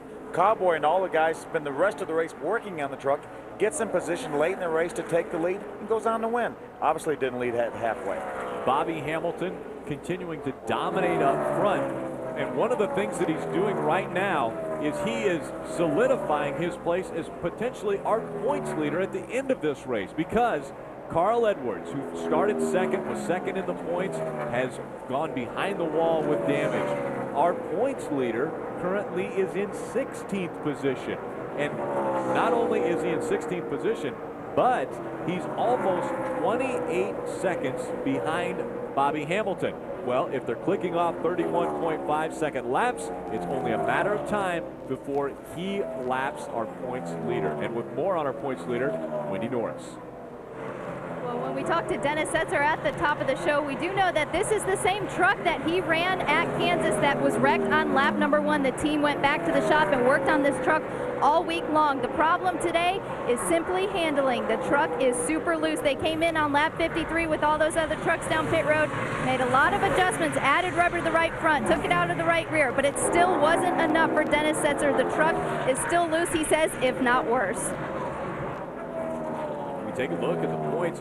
If the race were to end right now, Bobby Hamilton 9 points ahead of Dennis Setzer, 94 ahead of Carl Edwards, who's off the track. Yeah, that's what a big hit Carl Edwards will take in the points this race. Even if he gets back out, and he probably will, he may be able to gain some positions, but he's going to take a giant hit. With more on number 4 truck of Bobby Hamilton, Ray Dunlap. Well, Phil, I told this story last week about what chassis that Bobby Hamilton had, but I think it's worth repeating this week. He brought Slim Shady, but remember, this is a truck that they took to the short tracks at the beginning of the season. He ran it at Martinsville and Mansfield and also at Memphis. He had a big win with it at Memphis, so you would think that would be a short track truck forever, right? Nope, last week they brought it back out, took it to Kansas City and finished second. And so far, of course, he has been the dominator tonight. So pretty amazing to me that these guys have taken a truck that would normally just be a short track truck and make it work this good on the mile and a half. One thing after talking with Bobby Hamilton and some of the guys, they don't have a lot of trucks, so you're probably going to see a lot of the same trucks that he runs at a lot of various tracks just because they don't have 8, 9, 10, 12 trucks sitting in the shop. And Johnny, a lot of the crew chiefs and drivers say if you back off in the corners and you don't run wide open, then you need downforce. They try to build as much downforce in these short track trucks as they can, and that's why a truck like Bobby Hamilton's is running so well.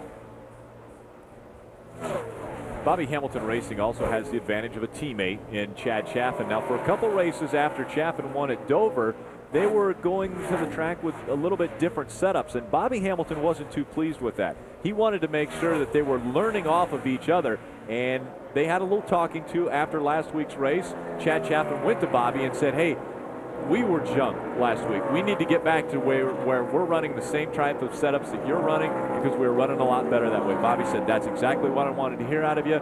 Here's everything that we're doing. They're sharing information again, and it shows. Bobby Hamilton out in front. Chad Chaffin currently in the top 10 right now, running in 9th position, but running very well. Johnny, you've been a part of two-car teams before. Is that how they're supposed to work? Well, it is. I mean, there's two ways to look at it. You both got to come to the track pretty close to the same so you can work off that information. But you have to still learn things. Sometimes you got to come with one of the vehicles just a little bit different so you can try to find out if there's anything better out there. You know, as good as Bobby's running right now, sure, that's what you want to run. But, you know, some of the tracks where you're not as good, you got to try a couple things, move around. But when it comes to race time, they both got to have pretty close to the same setup. That way they can learn off the whole race. Bobby Hamilton making his way around the 59. Randy LaJoie piloting that truck tonight. Bobby's setting a pretty torrid pace. You see Randy LaJoie, the 59 truck, Jim Harris trucking Dodge going down a lap. Mike Skinner and the Bain Toyota is already down one lap, being shown in the 20th position. Last graphic on the screen showed Bobby Hamilton leading 78 laps. This is his 79th lap that he's led. He will receive 5 bonus points for leading the most laps tonight. Only 3 times this season has the driver who led the most laps gone on to win the race. Edwards at Daytona, Musgrave at Milwaukee, and Jack Sprague at Mansfield. Well, if nothing happens to Bobby Hamilton and he doesn't get caught in some pit strategy where some of the drivers are able to go a little bit longer on fuel if they make green flag pit stops, people are going to have a hard time catching him. But I'm telling you, Steve Park is maintaining. We saw Bobby Hamilton with over an 8-second lead a few laps ago. Well, now it's under 7 seconds. It all depends on how they catch traffic as to who runs a quicker lap. Ray? Well, Phil, let's add on that pit strategy thing. Here's the deal. If the caution were to come out right now, Bobby Hamilton could pit and go the distance to the rest of this race. How far can he go? 1:15, so we're getting close there. He can go 10 more laps, so at lap 1:15, he'll be out of fuel. That's when he needs to pit. These guys are just hoping that's about the same for everybody up and down pit road. Bobby Hamilton historically does not get as good a fuel mileage as some of the other teams, but I talked to Danny Rollins, his crew chief, this morning and said, I think we can run 60 laps, which is really, really good for Bobby Hamilton. All the drivers pitted on lap 53, so if he can go to 1:15, that would be 62 laps, so they're even getting a little bit better fuel mileage than he thought. Wendy? Well, the trucks that I'm covering have even better fuel mileage. Apparently, they can make it. The 6 truck of Matt Crafton is saying they can make it to lap 120, and the 62 truck of Steve Park, I asked them the magic number, and then they said 118. Steve Park has not led a lap at Kentucky Speedway, and he's chasing Bobby Hamilton, who's 7.5 seconds in front of him right now.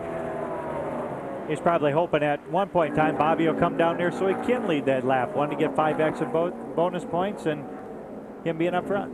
4th caution of the night has flown. The 02 of Kelly Sutton, the Team Copaxson 02, has problems, and so our 4th caution flies, and this is an ideal time for all the teams because they'll come in and they'll all be able to make it to the end of the race. We're on lap 97 laps completed. We're on lap 98. Everyone's going to be in their pit window. This should be the last pit stop for all these teams. Great timing for this caution flag for everybody except Kelly Sutton. There were 16 trucks on the lead lap when this caution came out. One will get the position back, and so that will make it 17 on the lead lap. And that just means that Bobby Hamilton has been extremely dominant tonight, putting that many trucks a lap down. One guy that really wanted to see that caution right there is Dennis Setzer. He was getting pretty close to that point where he might be a lap down. This saves him. He's going to be in good shape making his adjustments. And Bobby Hamilton on pit road. All the leaders will be on pit road here. Leaders are coming down pit road. All the lead lap trucks are coming down. There's a 6 truck of Matt Crafton, bottom of your screen. 4 tires on that Good Wrench Chevrolet owned by Kevin Harvick. See the right side's done, going around to the left. Wendy. Well, you see in the middle of your screen the 62 of Steve Park coming in for 4 tires. Harley Roush comes around the front tire. A little bit slow on the left side. They're finally getting the left sides jacked up. Trouble on the right rear. The right rear tire changer comes around. The truck was a little loose. They're making those adjustments. The right rear tire is finally finished. Let's go to Ray. So far, no mistakes. Bobby Hamilton will be the first off pit road and by a far margin. But Matt Craftsman is going to gain a spot there as he'll get ahead of Sprague. Those guys do a good job, but no mistakes down here for the Square D crew. These guys got 4 tires on and off and keeps Hamilton the lead. You see how wet pit road is here, so it's probably a good thing that these caution came out. These guys can come in, pit under yellow or caution, as opposed to having to race and get out on that wet access road there. So much trouble for this 62 truck Steve Park. Again, we were hoping he would have a good pit stop so he could stay up near Bobby Hamilton. Bobby was able to win the race off pit road. Steve Park had so much trouble on the right rear of that truck, and they obviously had to wait for that right rear tire changer to come around. Let's see if we can take a look at maybe what happened on the right rear of Steve Park's Orleans Dodge. Here you see him coming to the pits. There the jackman is going to get the truck up. Watch the right rear tire changer. See what happens there. They pull the tire off. He goes to put it on. They're making an adjustment. Some lug nuts fell off. You see him reach down on the ground to pick up lug nuts. At least 2, not maybe 3 lug nuts fell off. He had to reach down off the ground, pick them up, put them on. It delayed him from coming around to the left rear side of the truck. A horrible break for Steve Park. Even with a perfect truck or a perfect stop, Steve Park still has to contend with Bobby Hamilton, who has definitely the class of the field in the trucks tonight. Wendy? This is actually the second time this has happened on Steve Park's truck. The first time they came in, they had the same problem. The lug nut fell off on the right rear tire. So crew chief Charlie Wilson said there might be a problem with the glue that we're using on the lug nuts. Steve Park came over the radio and said, we can't have this. We are not going to win a race with this kind of things happening on pit road. That is frustrating as a driver. You finally work your way up into second place. He's had to do it twice now and have some type of problem. Now, whether it be just glue or nuts falling off or whatever the case is, it's just very frustrating to be able to get, back up to the front.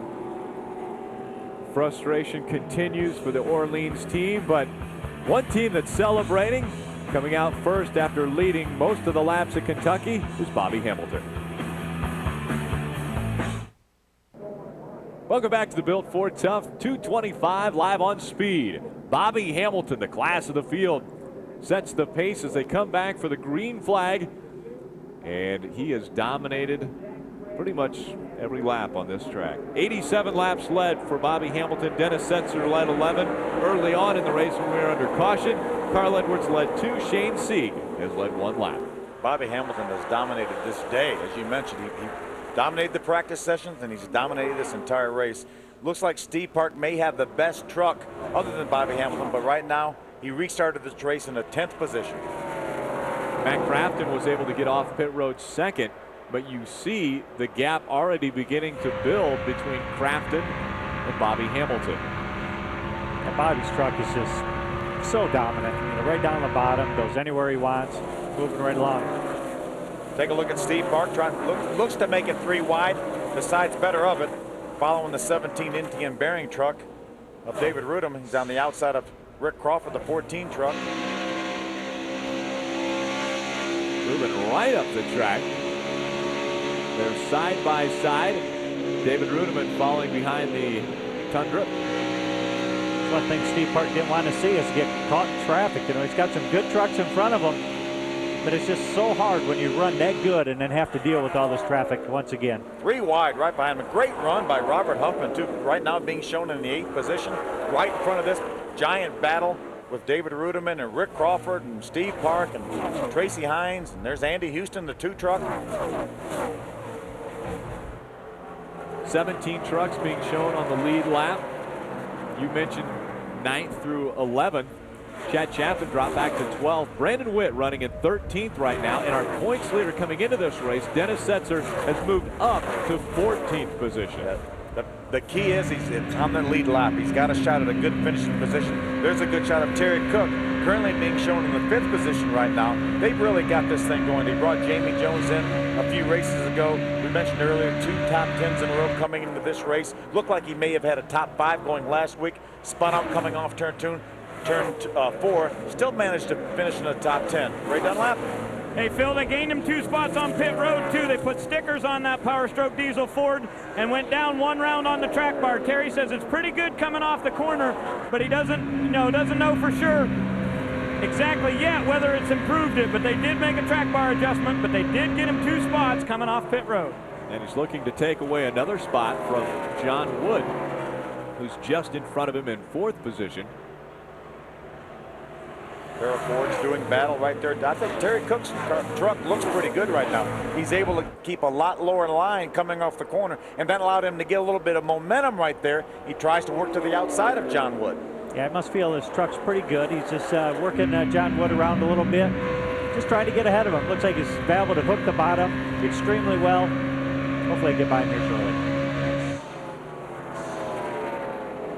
2 Fords have won this race previously. Carl Edwards, the most recent. A Dodge looking to claim the top prize now. This looks a lot like Atlanta, except Mike Skinner's actually going forward as they go across the start-finish line. Yeah, Mike Skinner was on pit road when they got ready to restart this race, so he was late getting back on the racetrack. So Bobby Hamilton is putting Mike Skinner down another lap. That will put him down 2 laps. Really struggling here in this race for Mike Skinner. And as strong as Mike Skinner thought they were at the start of this race, obviously things have changed for Skinner. Now Craftsman getting by Mike Skinner as Skinner moves high on the track. Wendy? I was just gonna let you guys know the 42 of Mike Skinner. All that was miscommunication between crew chief Rick Wren and the spotter and driver Mike Skinner. They came in down pit road as the green flag was coming out, so he lost another lap because of that. I wanted to update you on Matt Craftsman. He still has no radio communication with his team. The only one that can hear him is his spotter Rick Corelli. They came in for 4 tires and fuel and no adjustments on the 6th truck. He told spotter Rick Corelli he was very happy with his truck. Wendy, the nice thing right now is they really shouldn't do any more pit work, because most of these teams will start with 3 sets of tires, 1 on the truck, 2 in the pits. All these teams have already changed and used all their tires. The only tires they would have left would be the ones that they practiced on this morning. So all he needs to talk to is Rick Corelli, for Rick to be able to clear him and maybe help him with his line a little bit and not worry about what's going on in the pits and try to get up front here and get his best career finish. And his truck is pretty good right now. He's probably not talking a whole lot anyways. I mean, when a truck is decent, you're running up front, the driver really doesn't talk a whole lot. He's still running fairly compatible times with Bobby Hamilton, you know, a little bit better than what we've seen some of the other trucks, so Bobby's not pulling away quite as fast. And as you mentioned, Bobby not pulling away quite as fast. Matt Craftsman's really doing a heck of a job in keeping Bobby Hamilton in sight. No other truck had been able to do that all night. Now, Matt Craftsman was in a very similar situation last week as he was running very strong, led a few laps. That was the first laps that he's led all year at Kansas, but then Carl Edwards was able to get by and drive by, but Matt Craftsman's truck fell off a little bit at the end of the race. Still ended up with a 5th position, which tied his career best that he got earlier this year at Atlanta. So again, similar type of racetrack to Atlanta, Kansas City, and here at Kentucky. You see that the leader's speed almost 2 miles an hour faster than Matt Craftsman is running right now. So Bobby Hamilton is moving quickly away from this pack again. Ted Musgrave making his way through the field. He was in 17th position. Ray, what's happening? Well, they've just not been good all night here, Rick. They've said it wicked, wicked loose. That's what Ted's been saying on the radio. And basically the guys in the crew think that they may have a broken sway bar arm. That might be the problem why they can't make any improvements. They've changed so many things on this truck, and it just hasn't been one bit better. So they believe they might have a broken sway bar arm. That's what's making Musgrave so loose. Johnny, I think maybe some of these teams were caught off guard, because typically people think when you practice during the day and then you race at night, the track's going to tighten up. We've heard so many reports of so many trucks being loose. I think some of these guys were caught a little bit off guard. I think so too. You know, a lot of times that's just a common go. If you run during the day, loosen it up. Get it loose, because at nighttime it's going to tighten up. Maybe this track is not doing it. It's the first time they've been on here since it's been ground. It's smooth, you know, with this tire also. So might have caught a couple of the teams off guard. I think, you know, I don't think Ted Musgrave's sway bar, it could be loose. Maybe not broke, but maybe just loose, that can cause a lot of havoc in a truck. Now, a year ago with Ted Musgrave, we remember a race that happened where he was talking about they were making so many changes to that truck and they couldn't get it to change the effects that they thought should have happened. And the problem was is the chain was too tight that holds the rear end up so that when they go to change tires, the rear end doesn't stay on the ground. Could that be a problem? Well, it could be a problem, and oftentimes when they think that's a problem, they'll reach under there with bolt cutters and cut that chain in two to make sure that's not a problem. The only thing that affects is during a pit stop. As you mentioned, when you jack the truck up, you don't want the tire to keep dropping out. It takes too long to get the truck off the ground to change tires. That would be the only thing it would affect. It wouldn't affect anything on the racetrack if they cut that chain. Now, and sometimes you may have to do that because it's affecting you so much on a racetrack. It's better to have the jackman have to pump it once or twice more in a pit stop than to lose all the time on a track.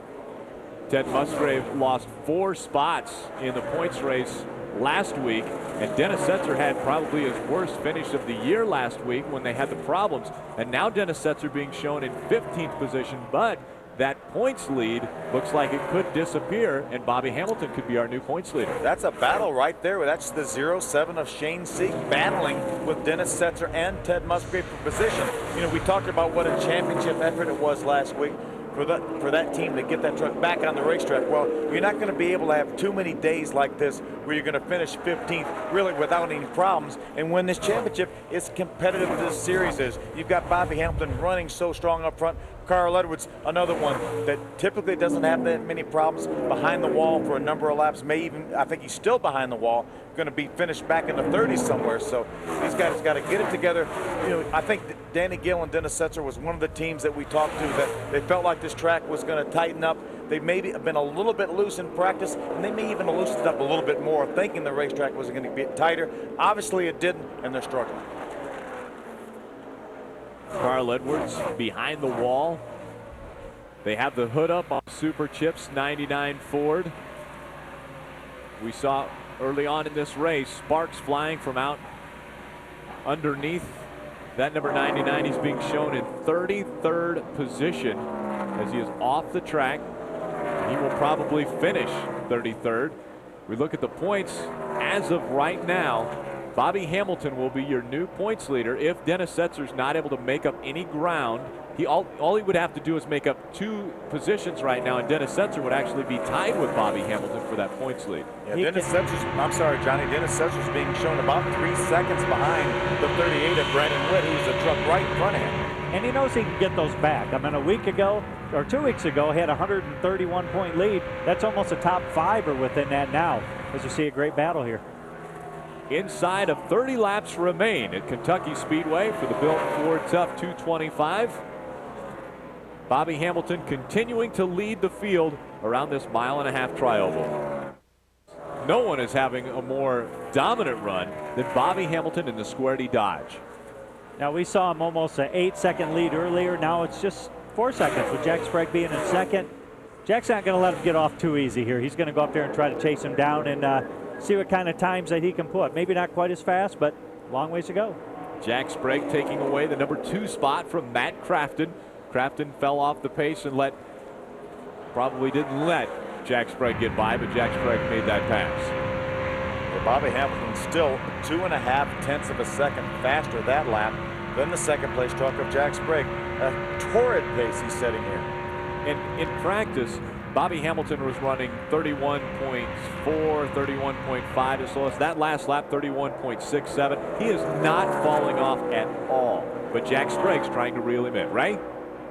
Rick, real subtle air pressure adjustments for the number 16. They went down on the air pressure on the right front and just a 0.5 pound on both left sides. Jack said he wanted just a little bit more to try to help him get into the corner, but they didn't want to ruin it. So very subtle changes for him. It did help him get up there and get past the number 6 truck, but so far, not a chance to do anything to advance on that Ford truck.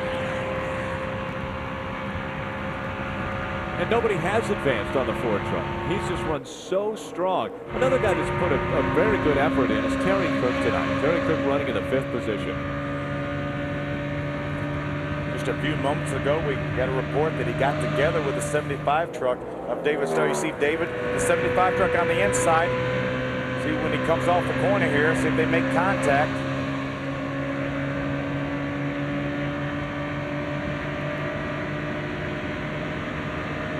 Terry fights back on the outside. I don't think they made any contact. He tried to get very close to him. Let's watch this right here. There's John Wood, the 50 truck. Terry trying to pass him on the inside. There's the contact we heard. The 50 and the 10 making some contact. David Starr back there just watching in the 75. John Wood not knowing what to do, if he should retaliate or just hold his line. It's just part of racing. You come up off the corner. You're going to use as much of that racetrack as you can, and you kind of use John Wood there, kind of use him as stop as he's sliding up. Here comes the 62 of Steve Park, and that lap car or truck, excuse me, slowed down the momentum, but Steve Park in the 62 was on a big run right there until he got slowed down. He had a lot of momentum. The 63 truck of Chris Wimmer was right in his way. So Steve's going to try to get by the 75 of David Starr. Going to see if he can follow the 10 on the bottom. Look at Chad Chaffin on the outside, making it 3 wide. 3 wide racing, and we knew Steve Park was going to be back up here. We knew he's going to be coming. It's going to be a little while. There he is. Steve Park having to overcome problems in the pits. He had a problem with his right rear. They lost some lug nuts putting on that right rear, and that dropped him way back, almost to the back of the lead lap trucks. We hear the drivers talking about being out in clean air so often. Well, that's what's really hurt Steve Park. He's not been able to be in clean air because he had to restart this race back in the 11th position. So he's been racing this traffic the entire time. He was able to get by David Starr, but Chad Chaffin was able to get by both of those trucks and move up into the 6th position right behind Terry Cook. Steve Park's probably had to use the truck a little harder than he wanted to, you know. Just like I said, dirty air, sliding around a little bit more. He's using up his stuff, but it's late in the race. You got to go. You got to do what you can. Just keep right on stopping toward the front. Great battle right here, all the way from the 4th position, the 50 of John Wood, back to the 75 truck right behind Steve Park. And that's David Starr in the 8th position.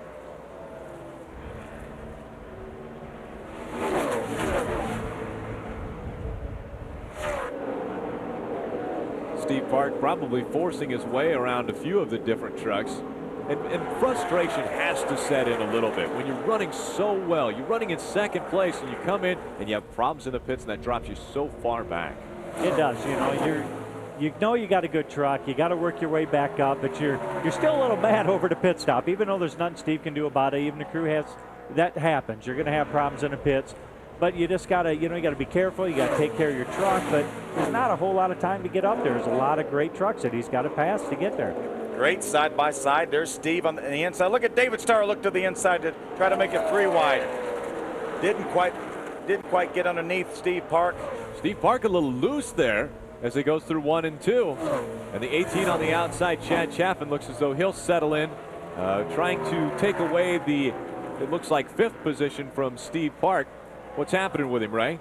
Well, Rick, keep in mind that Chad spun early in this race, and then they came in and put tires on there at lap 17. From that point forward, his truck has been extremely loose. They weren't really sure what happened, and Chad's been trying to make it better. He said, I like running up on the high side because this thing's real loose like that. And he made that move to get around with these guys. But so far, Chaffin doing great work to get himself back in the top 5. It's been a long way for him to get through traffic. Steve Park on the outside of David Starr. They've been running side by side for a few laps now, but Steve Park has a donut on the right side of his truck. Let's take a look at how he got that. This was a few laps ago. We saw the 3 wide situation. David Starr, the 75 in the middle. Steve Park's going to move up the racetrack, get into the side of Chad Chaffin. No harm, no foul as they split the lap truck of Ken Weaver going down into the backstretch. I think Steve Park was probably pretty happy that David Starr got out of the middle of that because he was coming up pretty quick. Might have had an incident there had he had kept his nose in there.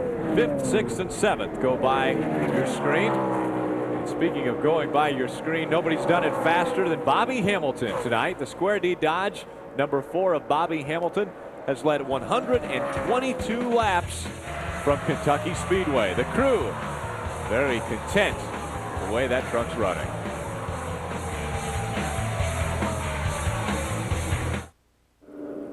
Welcome back to the Built Ford Tough 225 on speed. Very disappointing ending for Terry Cook's day in the Power Stroke Diesel number 10. We're under caution number 5 for the result of that accident right there. It's such a great run going. Let's see if we can take a look and see what might have happened.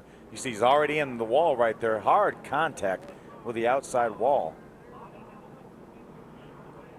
We have an onboard camera. We're on board with Terry Cook earlier, and you see him. That's coming out of turn number 4 where he hits that wall very hard. He sure did. If we got the inboard, we got to just listen.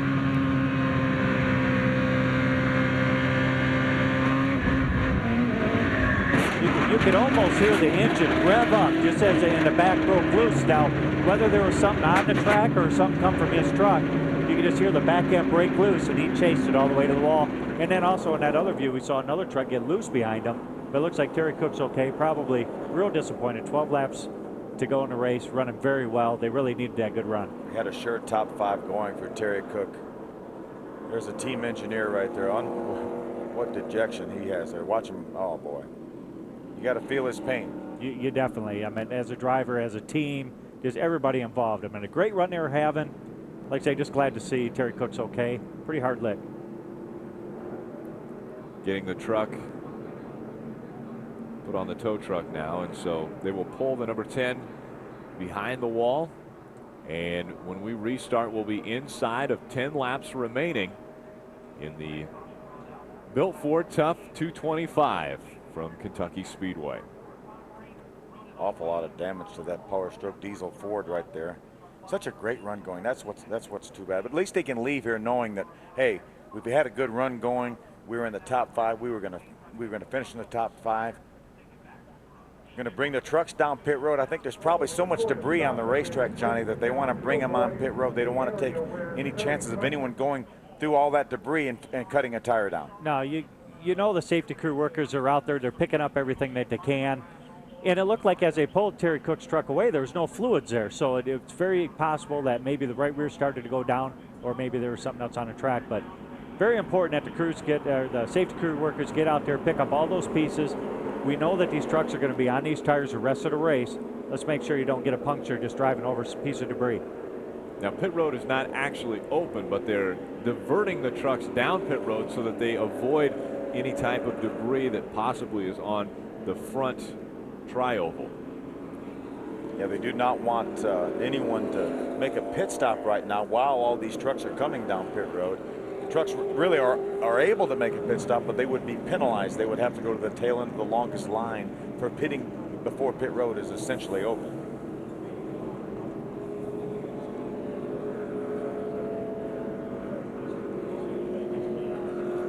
Here's a truck that's making his way back out onto the track, and this is for probably just Carl Edwards' satisfaction to be able to come back out, because he won't be able to gain any position on the track. They just wanted to get back out onto the track and be running when the checkered flag comes out. Plus, too, I mean, they're running for the championship. It gives the crews an opportunity, not that you want to do this, to fix a truck under this type of pressure just in case it happens, or maybe something different later on in the year. So Carl Edwards makes it back out onto the track, and the trucks will go back down pit road again to avoid the tri-oval where Terry Cook's truck had problems coming out of 4 and came to rest just in front of the grandstands, where we had a great attendance tonight, 42,661 on hand to watch tonight's race, and they've seen a great one, and it started off very dismal. We weren't sure what was going to take place. They started this race under green and caution to help dry the track, because we had gone a little over an hour of just trying to dry the track, and we did get back underway. Dennis Setzer was out in front. Carl Edwards started on the outside because of qualifying was canceled with the rain. Lap 14, Bobby Hamilton decided that was enough. He wanted to be out in front. He had the strongest truck. There's his teammate Chad Chapman on the inside of Rick Crawford, loses control. Is able to keep the truck out of the wall and still headed for a good top 10 finish. And the next problem we had was Shane Meal. Looked like he had something in the right front brake. Went up there, bumped the wall in the garage for a long time working on it. Second of the points coming in, the number 99 on lap 69 breaks And so he went behind the wall and has just come back out now. Most recent caution flag, Terry Cook with hard contact with the outside wall with a Power Stroke diesel Ford. NASCAR Craftsman Truck Series never ends under caution, and so we for sure will end green flag checkered, but we hope that they will start this with more than just 2 laps to go. Ray? Well, Rick, down here with Chris Showalter, crew chief for Jack Sprague. You guys have made some good adjustments on that truck, made it better, but man, what about that Ford truck? A different zip code tonight. Yeah, the Ford truck really strong tonight. Our Chevy truck Silverado's been running great all night. Jack's done a great job. Adjusted on it all night, made it a little bit better. Times were pretty close there at the end, but I don't know if Bobby's holding anything back, so we'll see if we can give him a run for his money. All right, what about Jack on this restart? He got anything up his sleeve? Jack's always been good on restarts, so's that 16 truck, so we'll see what happens. All right, that's Chris Showalter. Now let's check in with Wendy. Thanks, Ray. We've documented all night how Matt Crafton in the 6 truck has not had radio communication with his team. The only one he can talk to is spotter Rick Corelli. How frustrating is that for you, Wally? Oh, it's frustrating as hell. I mean, now he's pretty much been telling Rick what the truck's doing. Rick's been relaying it back to me as much as he can. I got to tell you, Matt Crafton is doing an awesome job tonight. You know, a lot of people doubted Matt Crafton, but Matt Crafton is the man. And that GM Goodwrench crew, they're awesome. So what kind of adjustments have you made not being able to talk to your driver? I kind of guessed the first stop, Corelli was trying to kind of give me some feedback. We made a pretty good guess, I guess. So we're a little bit free. We're still just a little too free right now. I don't know. We'll see if we got something for them old people up there. Now, Matt Crafton, we've watched him on these restarts at the end of the race. Do you think he has it for the end? I don't know. You know, at the start of the year, he kind of complained a little bit about the transmission ratios, but I think he's got them figured out right now. All right, that's Matt Crafton. He can't talk to his driver, so he'll talk to us. Rick Allen? Matt Crafton trying to have his career best finish. Coverage of the NASCAR Craftsman Truck Series built Ford Tough 225 on Speed Channel is brought to you by the next Ford F-150, 2004 Motor Trend Truck of the Year, and by Craftsman, the official tools of NASCAR and the NHRA.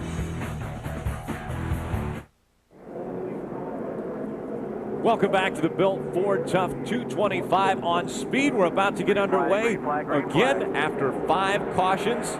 Bobby Hamilton out in front, 5 laps to go. Real critical for Bobby Hamilton to get a great restart here. He did not want to spin the wheels. He didn't want to miss the gear. Looks like he was able to get a good, clean restart. Jack Sprague staying right with him. Look at David Starr looking at Matt Crafton on the inside. Starr on the inside tries to take away the 3rd position from Matt Crafton. He will do it down the back stretch, and Starr moves into striking distance of our leader. Jack Sprague able to stay right with Bobby Hamilton. No one's been able to do that this entire night. Now it looks like Bobby's truck takes a couple laps to get going, and you know Jack Sprague's running this thing as hard as he can, trying to see if he can at least get up on the back of Bobby there, try to maybe get him loose. Look at him, look to the outside. Here we go for the lead. Bobby Hamilton on the inside. Jack Sprague tucking in behind him. Now he goes to the low side. They're side by side as they go into turn 3. You know, Jack's going to run this thing into this corner as hard as he can. He slides up in front of Bobby Hamilton, and Jack Sprague's in the lead. Look at Here David comes Starr. David Starr in the Spears Manufacturing 75. They're side by side for second with 4 laps of racing to go. It is Jack Sprague out in front. No one's been able to touch Bobby Hamilton this entire day. Look at, here he goes. Bobby Hamilton's been able to get back up into 2nd place. Still got a couple laps to go after Jack Sprague. Let's see what he can do with him with 4 to go. Watch him look on the outside, Rick. Here comes David Starr on the inside in the Spears Manufacturing 75. 1, 2, and 3 coming out of turn number 4. Jack Sprague, Bobby Hamilton, David Starr, 3 to go. Rick Crawford comes spinning out of turn number 4. He'll spin through the infield and come to rest in the built Ford Tough 225 logo that's painted in the infield. No caution flies, and now they do throw the caution. And so caution will come out. That means we will have green, white, checker. And that means that Jack Sprague is one lucky man to be in front of Bobby Hamilton. Wow. I think he's going to be in a good situation here. We saw how good Jack Sprague was in that first short little run where Bobby Hamilton took a little bit to get going. Jack's probably liking this right now. Bobby had a great restart, so I said, hey, he's going to have no problem, but Jack Sprague stayed right with him, was able to make the pass. able to stay in front. There's Chris Showalter, his crew chief. Jack saying, oh, I wish this thing would have went green to the end of the race. Take a look at what happened to Rick Crawford. Rick made a pit stop on that last caution flag. He gave up a top 10 position to make his way onto pit road. There he's right on the bottom of the racetrack. He was in the bottom of 3 trucks. John Wood was just closest to him. Just got a little bit loose, it looked like, on the bottom of the racetrack. Watch that truck take a wild ride through the infield. Saw just a small piece of debris fly up there in turn 4. That might be what the caution was, more so than Rick Crawford being down here in the grass. Take another look at it. Rick's going to look to the inside of John Wood. Looks like he might have just pinched the truck a little bit, lost the back end, slid through the infield grass. Also a second incident taking place when Rick Crawford got spun around. The 0-2 of Kelly Sutton gets spun around as well coming out of 4. Bill Lester able to get by on the inside in the 22 Toyota. Looks like you can see that piece of debris right there. They need to get that picked up just so nobody comes around, runs it over, has another problem on the track. We're going to have a green-white checker more than likely. We're completing lap 149 right now. With more on Rick Crawford's troubles, Ray Dunlap. Well, Rick, I just wanted to let you know why Crawford was back there. He was running 9th on the racetrack before Terry Cook had his wreck, but when he did, Rick Crawford ran over a big piece of debris that came out of Terry Cook's truck, so he flattened his his right rear tire, excuse me. That's why he came to pit road. That's why he had to give up 9th position. When he restarted, he was 15th, and that's why he was back in that position. There are 16 trucks on the lead lap. Rick Crawford being shown in 16th. You see his team picking lug nuts off the ground and off a little string that they have on there, because these are more than likely tires that have already been on the truck. They didn't have any lug nuts glued onto them. They did not expect to have to use these tires, but they didn't want to take a chance on the flat spotted tires from the spin just now, so they're putting tires on that have already been on the truck, but they're going to be a lot better than flat spotted tires. I would think right now the most frustrated person would be Steve Park. He came in second on the last set of pit stops, and because he didn't have a good stop, Bobby Hamilton was able to get out front, and then Jack Sprague had a great stop on that last pit stop, was able to get out second, and now all of a sudden we've got a great battle for the lead because Jack Sprague will start in front of the strongest truck in the field, Bobby Hamilton. Probably Bobby Hamilton too, because you know he was out leading, had a good lead. All of a sudden now he's behind the 16, and we'll take it down to Ray. Hey, Johnny, wanted to give you some green-white checkered stats. Tonight is the 228th race in this series. This will be the 46th time that we've had a green-white checkered. Now, there are 2 drivers in the history of this series that have been involved in 10 of them, Jack Sprague and Ron Hornaday. When I say involved in 10 of them, I mean either in first or second position. 5 times Jack Sprague has been the winner. 5 times Jack Sprague has been in second place. So that is the green-white checkered stats you need to know. For Bobby Hamilton, he's only been involved in 2 of them. I'm really curious as to what happened with Bobby Hamilton. As dominant as he's been, you know, he didn't look like he was really off on the previous restarts. He's been able to maintain the lead the entire race, was able to drive away from all the trucks that were right behind him. But this restart, he didn't seem to go quite as good as he has earlier. Well, he did take off decent, but he hasn't been, that speed wasn't there that we had earlier. Now that he's going to be just in a little bit different position, he's not going to have as clean air.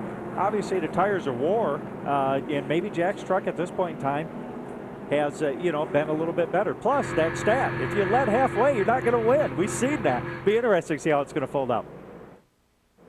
42,000 plus are on their feet for a green-white checkered finish at Kentucky Speedway. Mike Dolan pulls the pace truck down to pit road. Jack Sprague will lead the field to the start-finish line. Can Jack Sprague hold off Bobby Hamilton? We're going to find out. So critical for Jack Sprague to get a good start. Bobby Hamilton right on his rear bumper. Look at him look to the inside. Race for the lead is won by Bobby Hamilton as they go into turn number 1. Incredible. What a run by Bobby Hamilton on the inside. He's seen this happen to him. He says, you know what, I'm going to try this move back, but he's got to hold it for 2 laps or a lap and a half now. We'll see how he's going to do. Jack's truck looks pretty good. You got David Starr right there wanting to make a move also. Bobby Hamilton's last win on a mile-and-a-half track came in Atlanta, and it was a great battle there as he battled Mike Skinner in a green-white checkered finish, and Skinner actually crossed the start-finish line sideways, and now David Starr wants to get into the mix as Starr has thrown the Spears 75 manufacturing right up into the mix. He tries to go to the inside of Jack Sprague, but Bobby Hamilton out in front of this field as they come out of turns 3 and 4. They're going to see the white flag. This is the last lap. This will be for the win right here. The checkered comes out for Bobby Hamilton, who wins the Built Ford Tough 225. Steve Park having a great battle there with Chad Chaffin there for ended up 6th. Ted Musgrave came from a long way back also, ended up 7th. Look at Bobby Hamilton's crew. You know they have to be excited. Looked like with a green-white checker, they were in second position after dominating this race the entire night. And all of a sudden, Bobby Hamilton was able to drive to the inside of Jack Sprague and take over the lead for the win. On his 60th career start in the NASCAR Craftsman Truck Series, Bobby Hamilton claims his 3rd win of 2004. We'll be back with celebration from Kentucky Speedway.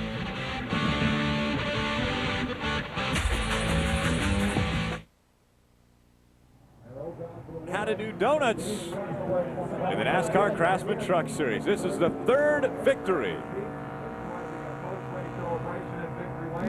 Pretty cool stuff there, isn't it?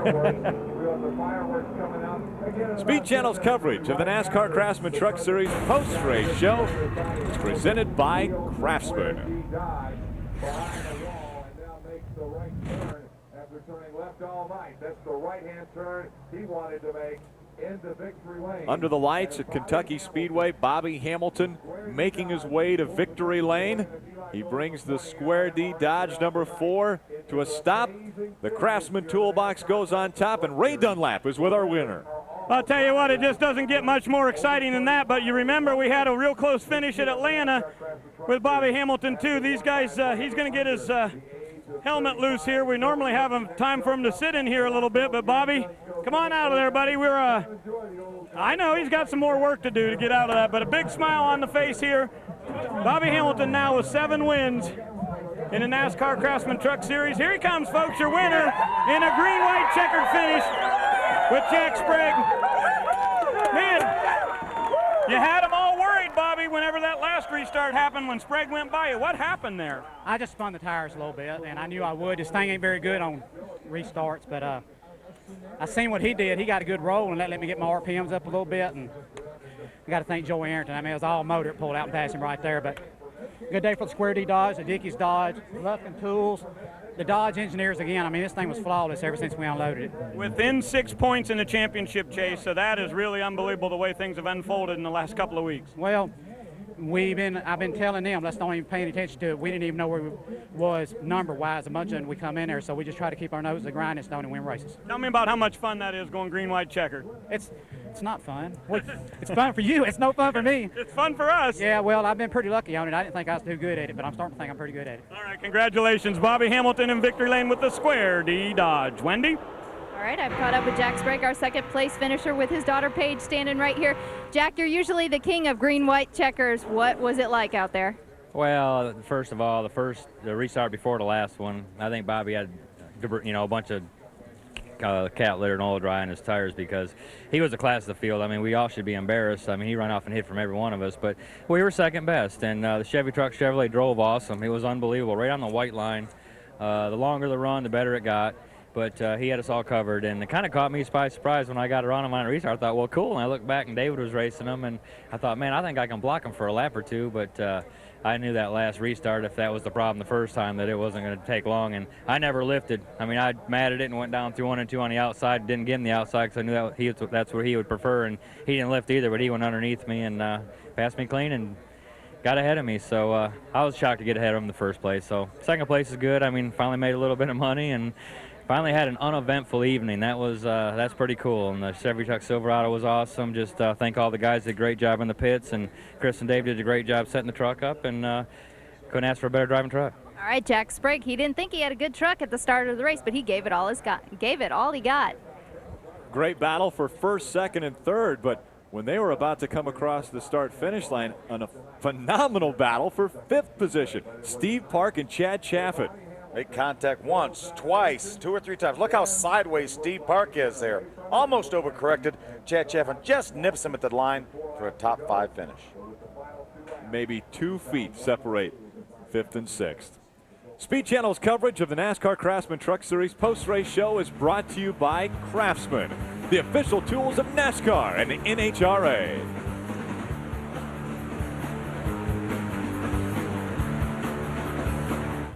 This copyrighted telecast may not be reproduced, retransmitted, or used in any form without the authorized written consent of NASCAR Broadcasting. NASCAR would like to thank all of our loyal fans for your continued support, and we hope you enjoyed today's broadcast.